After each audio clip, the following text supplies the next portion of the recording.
Thursday night football. It's week 2 now, Matt. Let's turn the page and start looking ahead to the Chargers at Chiefs. Another fantastic matchup to kick off the NFL week. We will preview that, make our picks for Chargers at Chiefs, and take a look at the Locked On Podcast Network power rankings in week 2. Do we overreact as a network, as a society, to what we saw in week 1 of the NFL season? All that and more coming up on today's Peacock and Williamson. NFL analyst Brian Peacock and former NFL scout Matt Williamson bring you expert NFL analysis every day in less than 30 minutes. Get an inside look into the NFL on the field and in the front office. With elite breakdowns, next-level analysis, and in-depth information only for the real NFL fans.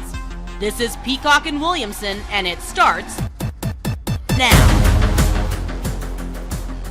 Welcome to the Peacock and Williamson NFL show. Brian Peacock and Matt Williamson with you as always at BD Peacock at Williamson NFL. Thanks for making us your first listen here on the Locked On Podcast Network, your team every day. Today's episode brought to you by LinkedIn Jobs. LinkedIn Jobs helps you find the candidates you want to talk to faster. Post your job for free at linkedin.com/Locked On NFL. Speaking of the Locked On Podcast Network, Matt, before we preview that Thursday night football game a little later in today's episode, the week 2 power rankings are in. And this is something we do as a network. All the hosts get together and vote every week on power rankings. And so now we get to take a peek at these power rankings for week 2 and maybe answer the question if some teams are maybe a lot better than we thought. Maybe are we overreacting to some of the teams' big wins or big losses after week number 1. So let's start at the bottom as we do and count our way up to the top team in the NFL, according to the hosts of the Locked On Podcast Network. Real quick, I want to throw this out to the practice squad because I'm wondering, and you and I can talk about it on and off the air as well, should this be a regular Wednesday occurrence? Do 2 segments of power ranks as just a catch-all so we mention every team? I mean, the new structure of this podcast, we can't go for hours and hours breaking down every game. So maybe Wednesday we at least bring up every team with some kind of nugget. I think that might be a good idea if the practice squad likes it.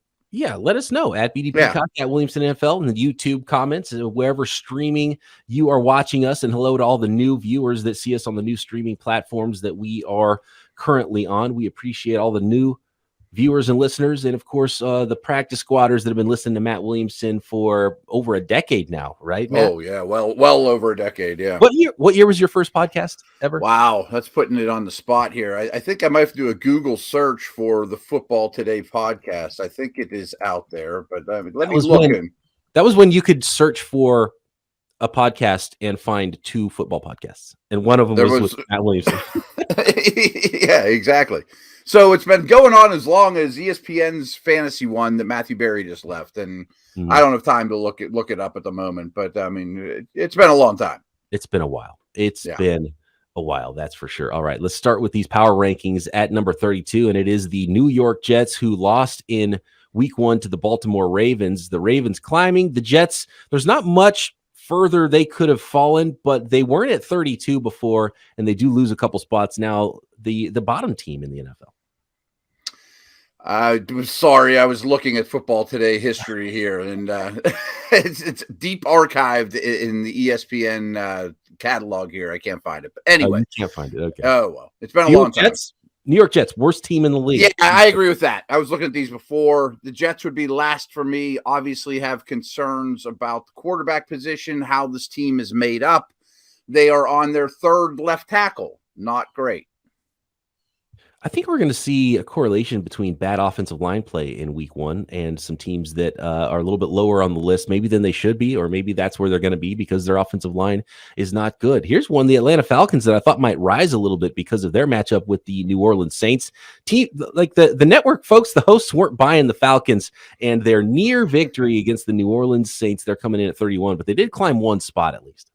Yeah, I thought it was an impressive showing. I mean, very low expectations, perfect example of division team at home, having all offseason to prepare. And as the game went on, the more talented teams started to take over. Probably the rustier teams started to take over. I guess I'm cool with the Falcons. They would be in the 30s. I mean, there's another team I'm going to mention that's I think is way too high, but I would have the Falcons in the 30s. I take that back. I thought the Falcons were 32. That's where I voted the Falcons to be last week, 32. But actually, as a network, they were 31. We'll get to the team that was 32 before the season started, and that has risen quite a bit in these power rankings already. I think they've risen too high. That's why I didn't bring them up, but we'll get to them in a minute here. So the Jacksonville Jaguars is an interesting one here because they actually dropped from 26 to 30, but they played the Washington Commanders pretty tough. Yeah, I think this is a little harsh on Jacksonville, to be honest with you. We'll get to Washington when that time comes, but I thought the Jags and Washington were a pretty even battle, and I thought they were about in the same tier to begin with, but these power ranks don't reflect that.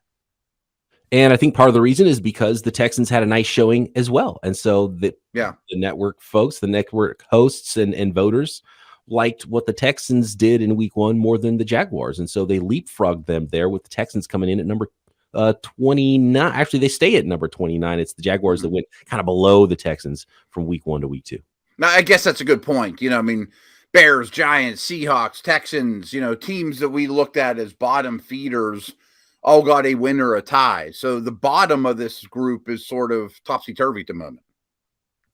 Definitely topsy-turvy. And that's one of the things that happens early in the season. This is a new season. Like whatever happened last year, you don't take 21 into 2022. So there has to be some normalization here. What do these teams look like now? How are these teams going to perform? And maybe you overrate a loss or a gain for teams throughout the offseason. We've got to figure those things out. New coaches, different quarterbacks for some of these teams. And we're going to see how those things did change, especially some of those teams, I think, that changed coaches for the better. And a lot of those teams moved up in the rankings this year. And I've been using this example. I mean, this time last year, the Bengals were right in this neighborhood. They just picked Jamar Chase 3rd overall. They were a bad team, but they went to Super Bowl. The revenge game didn't go as well for Baker Mayfield as he hoped, and it was actually the Cleveland Browns that defeated the Panthers. And so if the Panthers with revenge game, new quarterback still aren't good enough to beat the Browns who don't have their starting quarterback, you start to get worried a little bit for the Panthers. They fell from 23 all the way down to 28 this week. I think this is a little harsh too, but I do think I'm looking at this. I don't know where I'd put the Panthers. I think that'd be my hardest team to rank because we even talked about them maybe even contending for a playoff spot. I don't look at them as a bottom feeder, and there's some names we have not brought up that I definitely think are a bottom feeder. They didn't get a win, but I did think they showed promise. I mean, offensively in particular. Yeah, and a little comeback attempt there from the Panthers. They got down early to the Cleveland Browns and Jacoby Brissett. Here's one that was the biggest faller, and I don't think it's a surprise at all. The biggest faller in the NFL after week 1 was the Dallas Cowboys. They went from 16 all the way down to 27, and some folks thought 16 was already too low last week for the Cowboys, all the way down to 27. And with the way their line played and not having Dak Prescott, I think you can argue they're going to stay down here. They're not one of those teams that's going to climb back up, at least for a little while. I would even have them lower. Like if they play the Panthers right now, they're a dog. I mean, true, right? You know what I mean? Like you have to be harsh about this stuff. You can't say, well, I had them ranked higher. Well, bad things happen. They need to fall. Mm-hmm. And this isn't about, what they're going to look like in week 18 or what they look like. Doesn't matter. Right. This is about who they are in week 2. Right. And it's not good. Next few teams here is the Detroit Lions, who are right about in the same spot. They actually climbed a couple spots. They dropped a couple spots here from 24 to 26, and that's because there's some teams that won that leapfrogged everybody here at the bottom of the power rankings, like the Bears and the New York Giants and the Seattle Seahawks that all had huge wins in week number 1.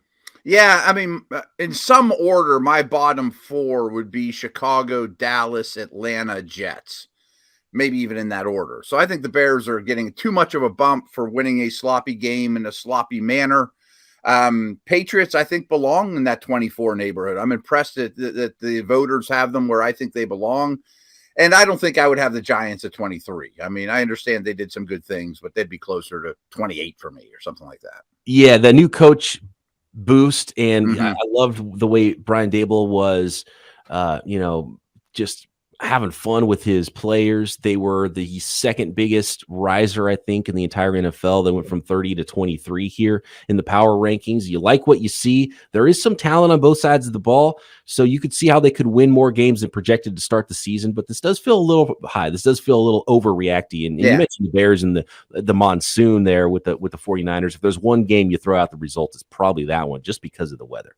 Yeah, I mean, that might be their only win all year. I mean, I'm exaggerating, but I mean, we may look at this thing and be like, oh, the Bears aren't as bad as we thought, and then they get beat by 50 this week, I'm not bullish on the Patriots either. They fall from 20 to 24. I think they're going to stay in this bottom third for most of the year. I do too. I really do. Quick note on the Seattle Seahawks. They are climbing from 27 to 22 this week, and there was a quote from Pete Carroll that really made you realize how much a lot of people didn't like Russell Wilson and how bad the situation maybe was there with Russell Wilson. So players like Richard Sherman, Marshawn Lynch, Doug Baldwin, Cliff Averill, KJ Wright, Legion of Boom members, they all came to the game, raised the 12 flag before the game. And Pete Carroll said basically he talked about how he's so thrilled that he was able to see those guys and hug them up, and they haven't been around much, and now they are. And he said it meant a lot to those guys. And so a reporter asked, well, why did it mean so much to you and those guys this week? And he said, Pete Carroll said, you figure that out.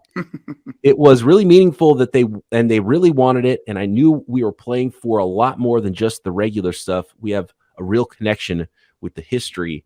So basically, what that tells me is everyone hated Russell Wilson, and now he's gone, and now they're back, and they were relishing in the fact that they beat Russell Wilson. So even his ex-teammates didn't like him, which is, was jealousy. Did he get too much credit? It's interesting. Russell Wilson was really not liked around Seattle, especially at the end. And the fans booed him too. Yeah. Yeah, I think there's a lot to that. I mean, you don't have to love your star quarterback if he leads you to wins. I mean, we're not here to sing Kumbaya, but I don't get the impression he's a joy to be a teammate with. And you even heard things like when Denver, made the trade, well, you get Russ and his entourage, and he's going to have a bunch of people around him in the building, and people made the jokes, we got to build our own wing for Russ and his people, like high maintenance. Some high maintenance for sure. And sometimes you just got to go. It's the Bill Walsh theory of, once you've been around for 10 years, it's time to change it up. And I think that's what we saw with the Seattle Seahawks. I would not have Seattle ahead of the Lions or Panthers, though. You don't think it's going to be a sustained situation? No, I think they won't be a bottom feeder because of who the organization is, who the coach is, but I still think they're very short on talent. Next, we will get to 21 through 1 in the Week 2 Locked On Podcast Network Power Rankings, and then preview Week 2 Thursday Night Football, Chargers and Chiefs, which will no doubt be a really good one. As you gear up for fall, you might need to find the right people on your team to help your business fire on all cylinders. LinkedIn Jobs is here to make it easier to find the people you want to talk to faster and for free. Create a job post in minutes, a free job post on LinkedIn Jobs to reach your network and beyond to the world's largest professional network of over 810 million people. You're on LinkedIn, right? What easier place than to find all those people who are already on LinkedIn and utilize the power of that network and just add your job to the purple hiring frame to your LinkedIn profile to spread the word that you're hiring so your network can help you find the right people to interview and hire. Simple tools like screening questions make it easy to focus on just the right candidates with just the right skills. It's why small businesses rate LinkedIn Jobs #1 in delivering quality hires versus leading competitors. LinkedIn Jobs helps you find the candidate you want to talk to faster. Did you know every week nearly 40 million job seekers visit LinkedIn? Post your job for free at linkedin.com/LockedOnNFL. That's locked on.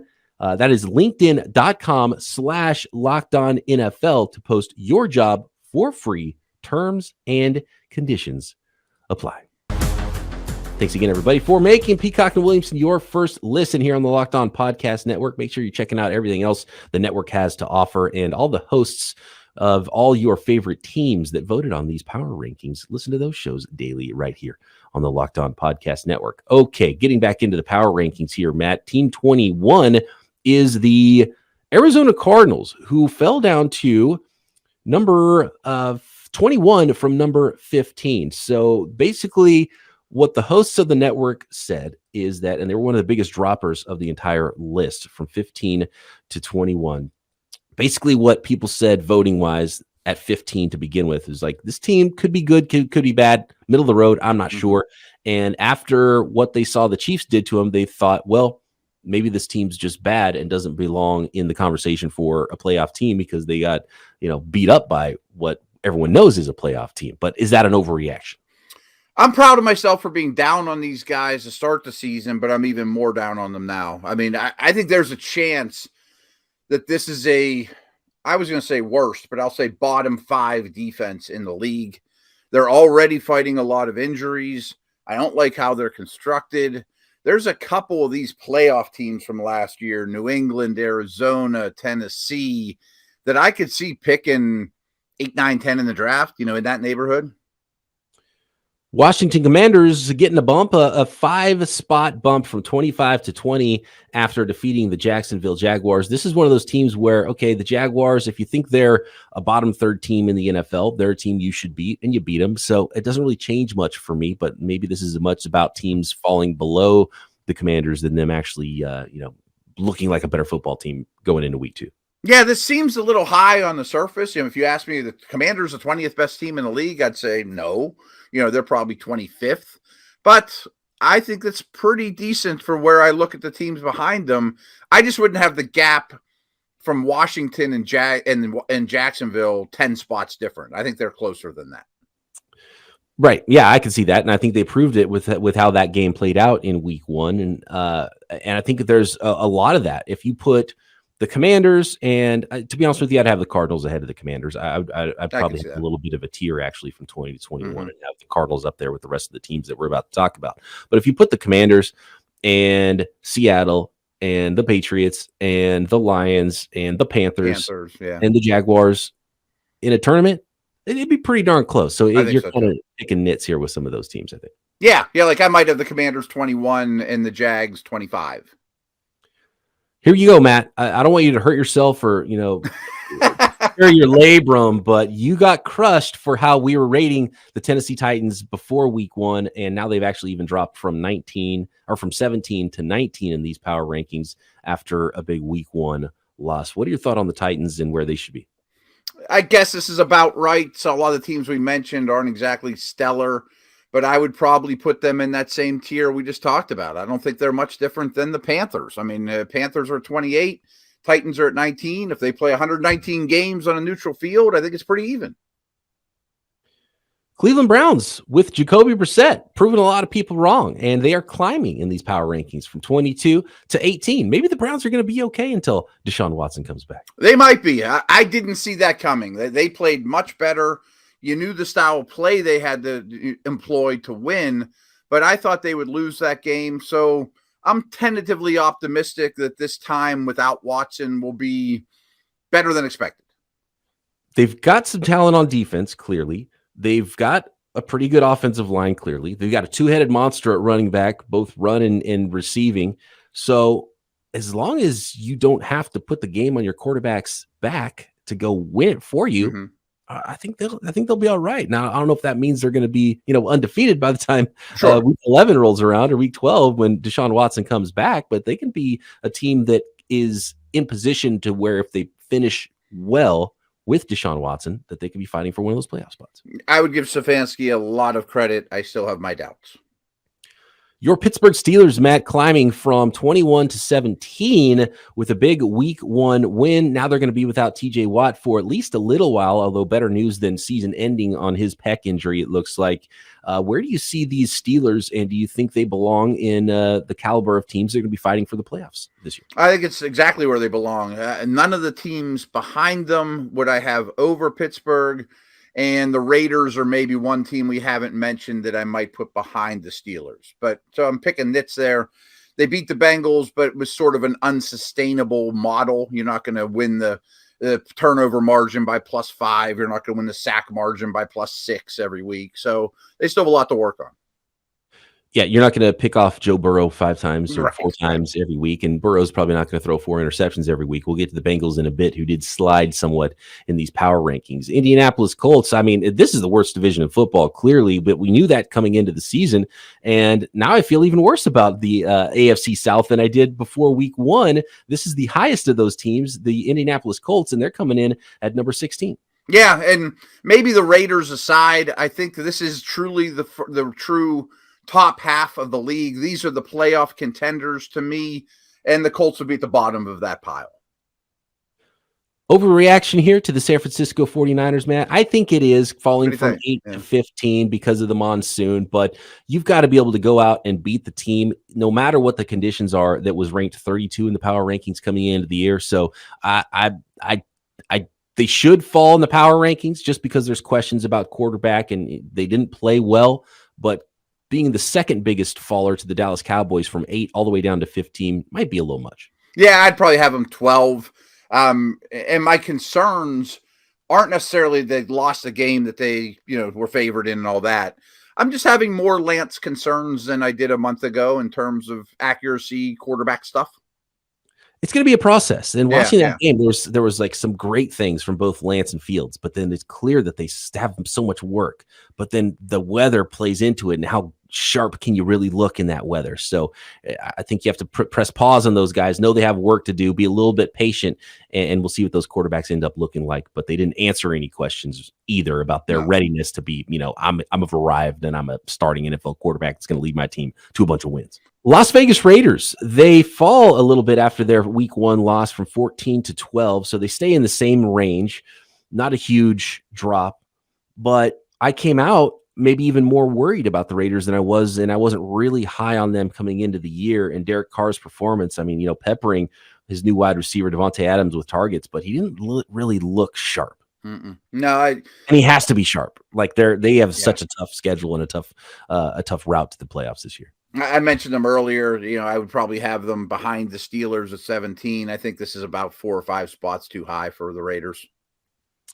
How do you rank the next 3? Broncos lose. The Dolphins had a huge win, and the New Orleans Saints barely got by the Falcons. I'm feeling like the Saints are maybe slightly overrated coming into the year, and they actually climbed from 14 to 11 on the list. Yeah, I'm a Saints believer, but I wish their O-line played better. The first half was miserable for the Saints, but I think they showed their true colors as that game went on.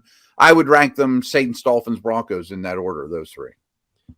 Okay, we'll finish up with the top 10 of the power rankings, and I think we can go quickly through those because it's not too much of a surprise which teams those are in the top 10, and some of those teams really solidifying that they are the elite of the NFL, and we're going to see a couple of those teams on Thursday Night Football. We'll preview that and make our picks for the Thursday Nighter in week 2. And you can make your picks and put down some cash on that game if you want at betonline.net, your number one source for all your pro and college football betting needs and sports information this season.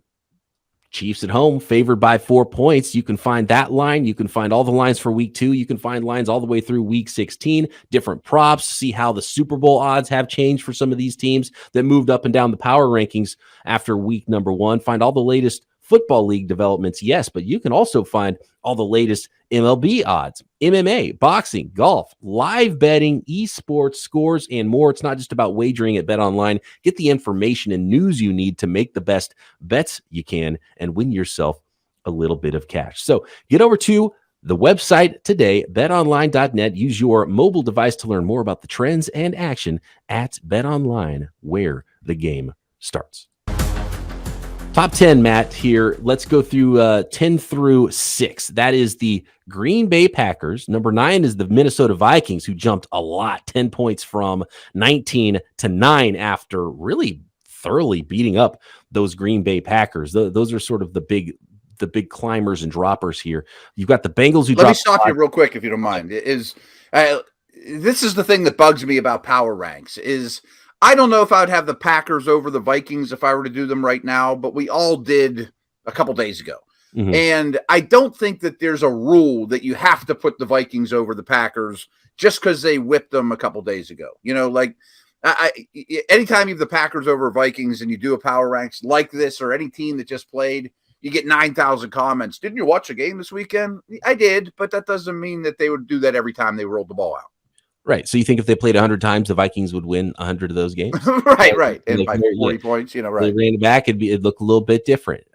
And for the Packers, they didn't really know exactly what that Vikings offense is going to look like. Now teams can come and make some adjustments when they're playing against the Vikings, and the Packers clearly have some things to work through with their offensive line. They're going to get Bakhtiari and Elgton Jenkins back at some point. That's going to be huge for the Packers. Maybe that's even this week. I thought they were going to play last week. In fact, getting Allen Lazard back, and it's the growth of those rookie wide receivers as well. So the Packers are going to be a lot better this year than they looked in week number 1. That's why you can't crush them. And how good are the Vikings going to be? I don't know, but I think actually, and I didn't love the Vikings, and I guess the network didn't. They were 19. Maybe that was clearly a little bit too low, because I did like a lot what I saw from the Minnesota Vikings in week 1. But I would still rank the Packers over the Vikes probably. Yeah, I think I would too. I know we got to buzz through these, but the Dolphins and Vikings are 2 teams after week 1 that my eyes are open that they might be more of a contender than I thought. Yeah, let's see some more of that, and then they really solidify themselves in the top 12 or 10 teams in the NFL this year, and maybe higher. Who knows? Cincinnati Bengals. Do you just say, "Hey, Burrow can play in the preseason"? Yeah, that's not going to happen again. They're going to be really good. They fall from 5 to 8, but they still stay in the top 10. Yeah, I mean, in the 4th and 5th quarter, Burrow, Chase, Mixon, all those guys look like you expect them to. They'll be fine. The Eagles climb a lot from 11 to 7. The Rams drop a lot from 6 to 2. Those are 2 teams that I'm not super worried about. No. And maybe with the Eagles, to be honest with you, I don't know why they would even go up, because I don't know if they looked better than I thought they were going to be coming into the year in week 1. Maybe teams like the Bengals just went down. You know what I mean? The Packers went down, so somebody had to go up. That makes sense to me. I'm going to jump ahead to number 5 here with the Ravens. I don't have a problem with that, but their run game was remarkably bad last week. I mean, they're on their 3rd string left tackle. They're again looking for running backs. Didn't design runs for Lamar. I think this game against Miami is going to be very telling for Baltimore. The amount of running back injuries has been kind of absurd for the Ravens last couple of years, and they run the ball more than any team in the NFL. Exactly, right. So that is kind of a big deal. I mean, when it mattered, they could not run the ball. Okay, top 4 teams here. Chargers at 4. They climb from 7, which how are they at 7 in the first place, right? They should have been better than that. Bucks stay at 3. The Chiefs climb from 4 to 2, and the Buffalo Bills stay at number 1. With what the Bills did on Thursday night against the Rams, I think they got to stay at 1. The question is here, 2, 3, 4. How do you rank those out? And do you agree with the network that it's Chiefs, Bucks, Chargers at 2, 3, 4? I'm proud of myself. Go back to my preseason power ranks. My top 4 were Bills, Chiefs, Chargers, Bucks. And that's how I would have them now. I would have the Chargers over the Bucks. I really think those top 3 teams are playing a different level than everybody else. And I think the Bucks are pretty clearly the best team in the NFC right this minute. Kansas City Chiefs at home on Thursday Night Football, taking on those Chargers, Matt. And they're going to see a little bit more of a angry front 4 and a pass rush coming to Patrick Mahomes than they saw in week 1 against the Arizona Cardinals. I was really impressed what I saw from that tandem of Bosa and Khalil Mack. They're going to be a problem for teams. And look, their quarterback on the other side is pretty darn good too. Some of the throws that Justin Herbert makes just wows you every single week. And I can't wait for this one. It's going to be a lot of fun. Yeah, and I'm extremely looking forward to it. It's amazing that it's already here. Just talked about how high I am on these teams, 2 and 3 overall.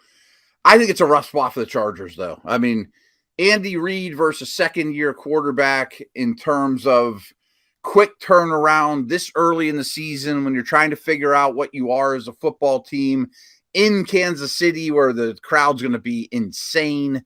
I think Herbert and young coach are kind of walking into a really tough situation. I think I'm going to take the Chiefs to cover, but this might be Rams Chiefs from a couple years ago Monday night where it's like first one to 60.